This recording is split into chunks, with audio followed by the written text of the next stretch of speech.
Ako po ay nalulungkot na sa bansa natin maraming mga hindi katotohanan na sinabi tungkol sa ating Bataan Nuclear Power Plant, na kapag daw ang isang babaeng buntis ay lumapit sa Bataan Nuclear Plant habang umaandar ay matutunaw daw ang bata sa loob ng tiyan ng babae. The design can probably withstand that. So it's a matter of scientific testing. I have the data, I'll want it open. Anyone who will claim otherwise should disprove the data that we have. Before we proceed, please pause and click the subscribe button and the bell notification icon so that you will be notified of our latest videos. And we thank you for that. Otherwise, should disprove the data that we have.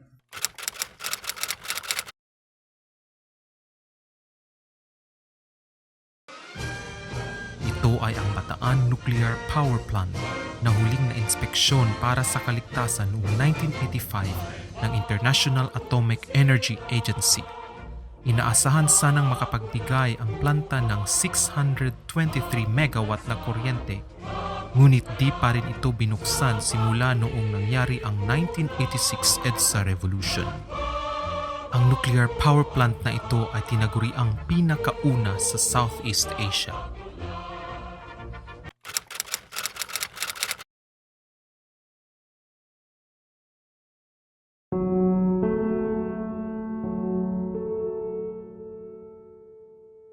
Regarding the nuclear power plant, we have done independent tests on it, precisely because it was closed for the reasons that are geological, that it's on a fault and it's close to a volcano.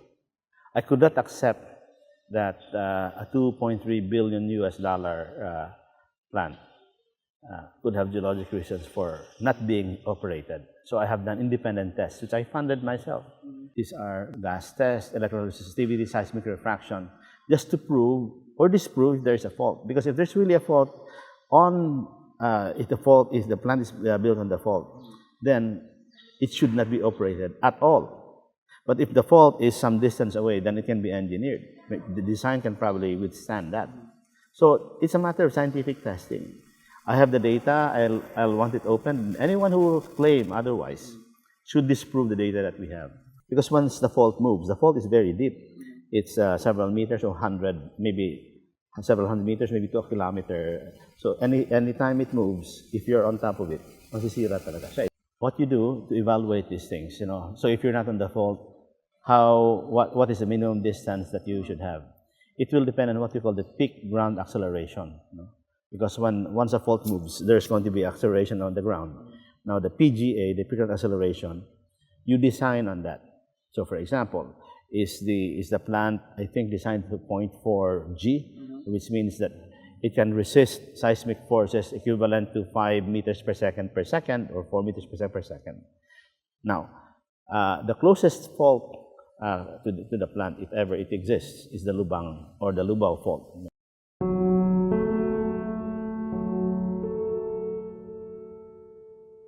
You can see it in the satellite photographs that there is indeed a linear structure. This is probably a fault. And then, since if you have a nuclear plant, that will raise alarms. My perspective there is that draw the fault, verify where the fault is on the ground, so we will know exactly where it is relative to the plant. Once that's done, then we can test what's the maximum earthquake that can come from that fault. And typically, the maximum earthquake is proportional to the length of the fault. First, you have to establish it's active. PVOX has not even hasn't classified as active.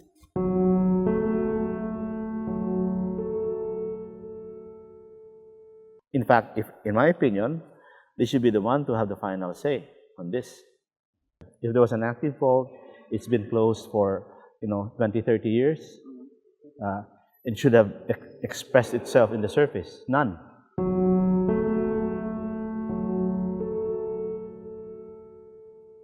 Many countries in the world that have nuclear power are in the ring of fire.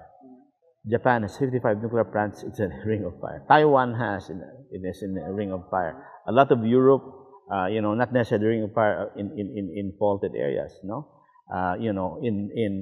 in South America. Mexico has, in the United States, in the eastern side, in California, there are nuclear plants there. Okay, so what's the big deal about that? As long as you design it, ring of fire means only things. Ring of fire means volcanoes and earthquakes. Back to the first argument. Although the volcanic argument and the earthquake argument is a more specific application of ring of fire. BNPP is built on the eruptive and sedimentary deposits of Mount Natib, which is a stratovolcano, an active and you know, quite a violent volcano in its time. How do I know this? If you go to the sides of to the beach surrounding BNPP, you see lahars, ancient lahars, pyroclastic flows. These are eruption products of a violent nature. If the volcano were active, then we have a strong, you know, argument to close the plant. But only the two data points that determine the age of the plant is at what? It's at 70,000 or 60,000 years. That's quite a long time. It's even older than Laguna de Bay, which is about 25,000 years.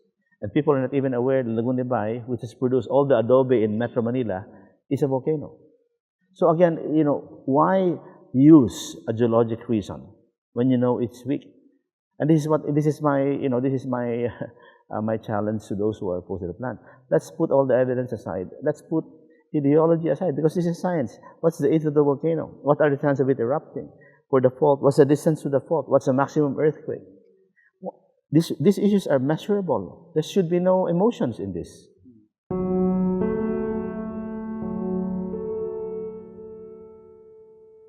A good example to use here in evaluating is places like Taiwan.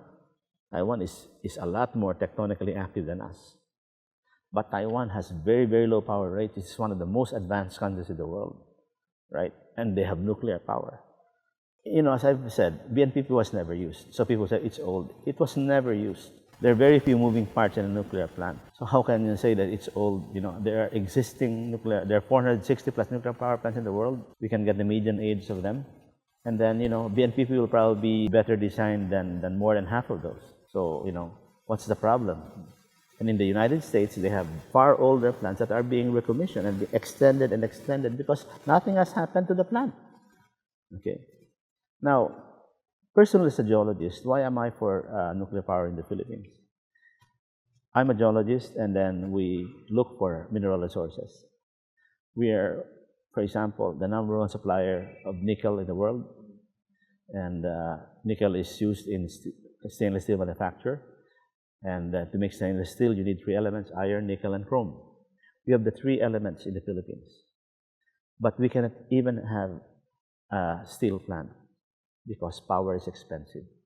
So we have to export 30 million tons of nickel ore to China and Japan. If power were cheaper, we could process them here. So can you imagine if we had our own steel industry?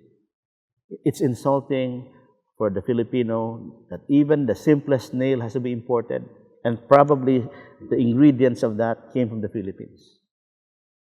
This is the reason why I'm for nuclear power.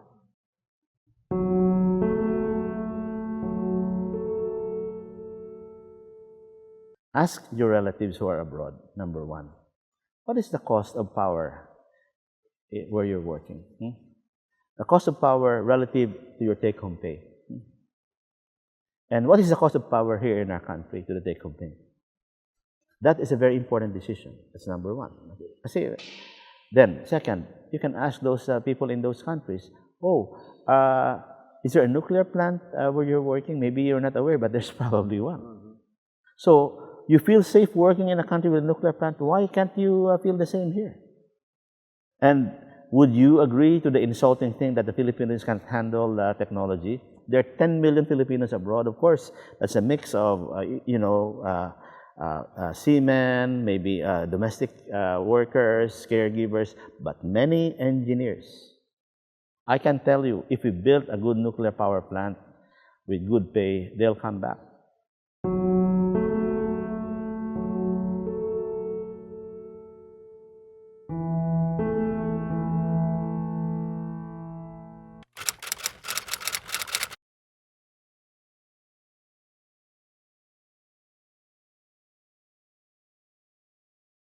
Dito tayo ngayon sa Bataan Nuclear Power Plant, few miles outside Baden, Switzerland. Itong plantang ito ay gawa ng Westinghouse noong 1960s. Dalawang unit ito ng mahigit 350 kada isa na nuclear power plant, na mula noon hanggang ngayon ay nagpo-produce ng malinis at ligtas at murang nuclear power para sa bansa ng Switzerland.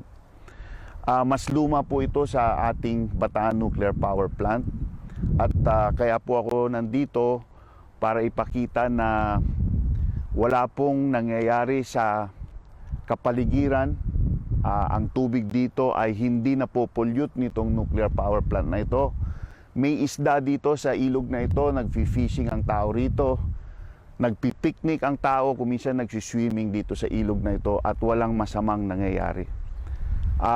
Ako po ay nalulungkot na sa bansa natin maraming mga hindi katotohanan na sinabi tungkol sa ating Bataan Nuclear Power Plant, na kapag daw ang isang babaeng buntis ay lumapit sa Bataan Nuclear Plant habang umaandar, ay matutunaw daw ang bata sa loob ng tiyan ng babae.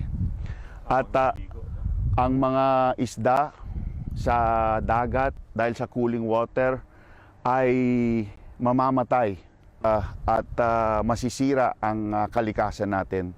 Ito po ang nagpapatunay na hindi po totoo ang mga istorya na yan. So from history at saka itong concrete example, gusto ko pong ipakita sa ating mga kababayan na safe ang nuclear power.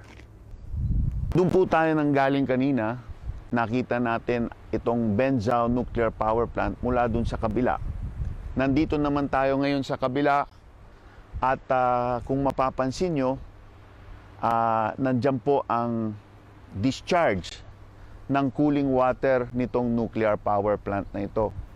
Sumisipsip po ng tubig itong plantang ito sa ilog na ito para ipalamig ang makinarya sa loob.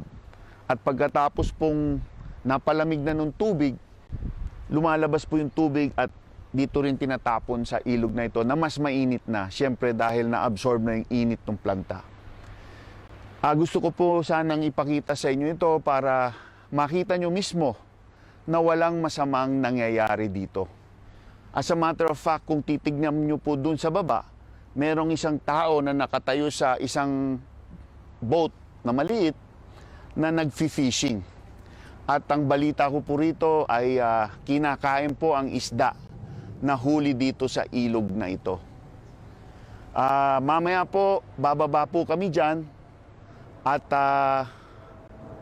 para mapakita po sa ating mga kababayan na ligtas talaga itong tubig na ito, bala ko pong mag-swimming dyan sa tubig na yan, para mapatunayan na wala pong dapat ikatakot, na ligtas itong nuclear plant na ito at itong mga tubig na dumadaloy dito.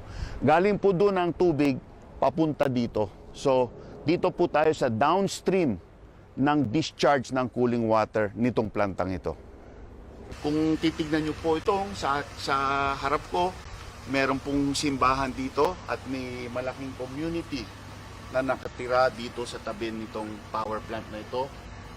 40 years na po itong power plant na ito na umaandar, na nagpo-provide ng power. Wala pong nagkasakit dito. Malusog ang mga tao rito at wala po silang reklamo. Sila nga po ang nagdidepensa nitong plantang ito na dapat manatili ito dito, at nagbigay po sila ng approval na magtayo pa ng isang bagong planta na doble ang laki sa plantang ito.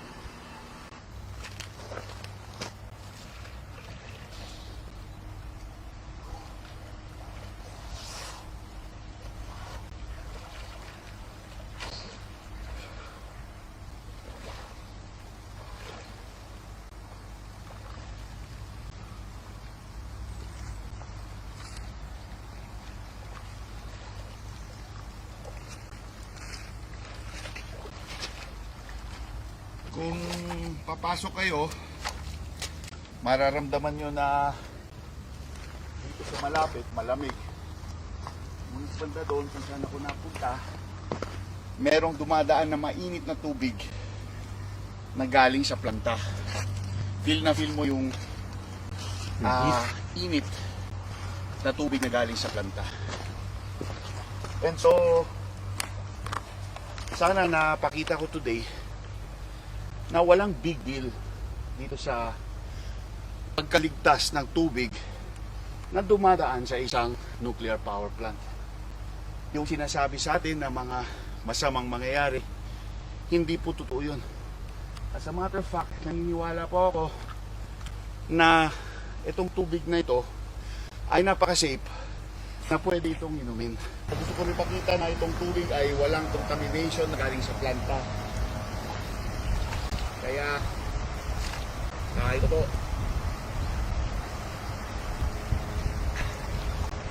Nainom ko po yung tubig, walang masama po mangyayari sa akin. I hope na this effort can somehow convince o makumbinsi ang ating mga kababayan na buksan ng kaisipan sa isang bagay na napakalaki ng impact sa klase ng buhay, sa uri ng buhay na pwede sa Pilipinas. Kung maging mura ang kuryente, kung maging sapat ang supply ng kuryente, walang papatid sa ating pag-asenso at progreso ng ating ekonomiya at sa ikagaganda ng kabuhayan ng mga Pilipino.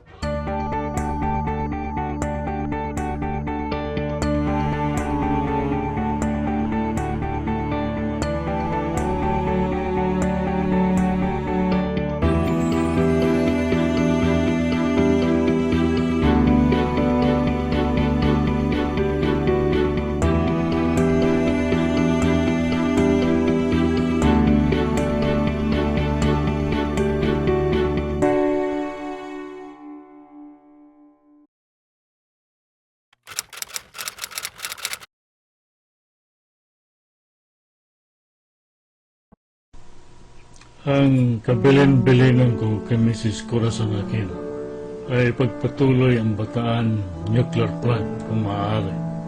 Sapagkat I told her this is the solutions in meeting a country's energy demands and decreasing dependence on imported oil.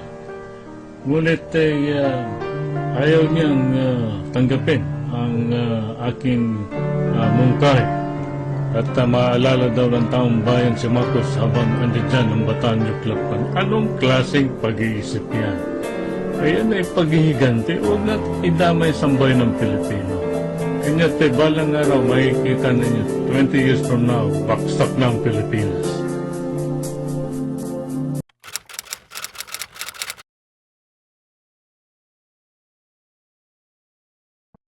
Thank you for watching. For more information, you can visit our website bagonglipunan.com, subscribe to our YouTube channel, like us on Facebook, and follow us on Twitter and Instagram.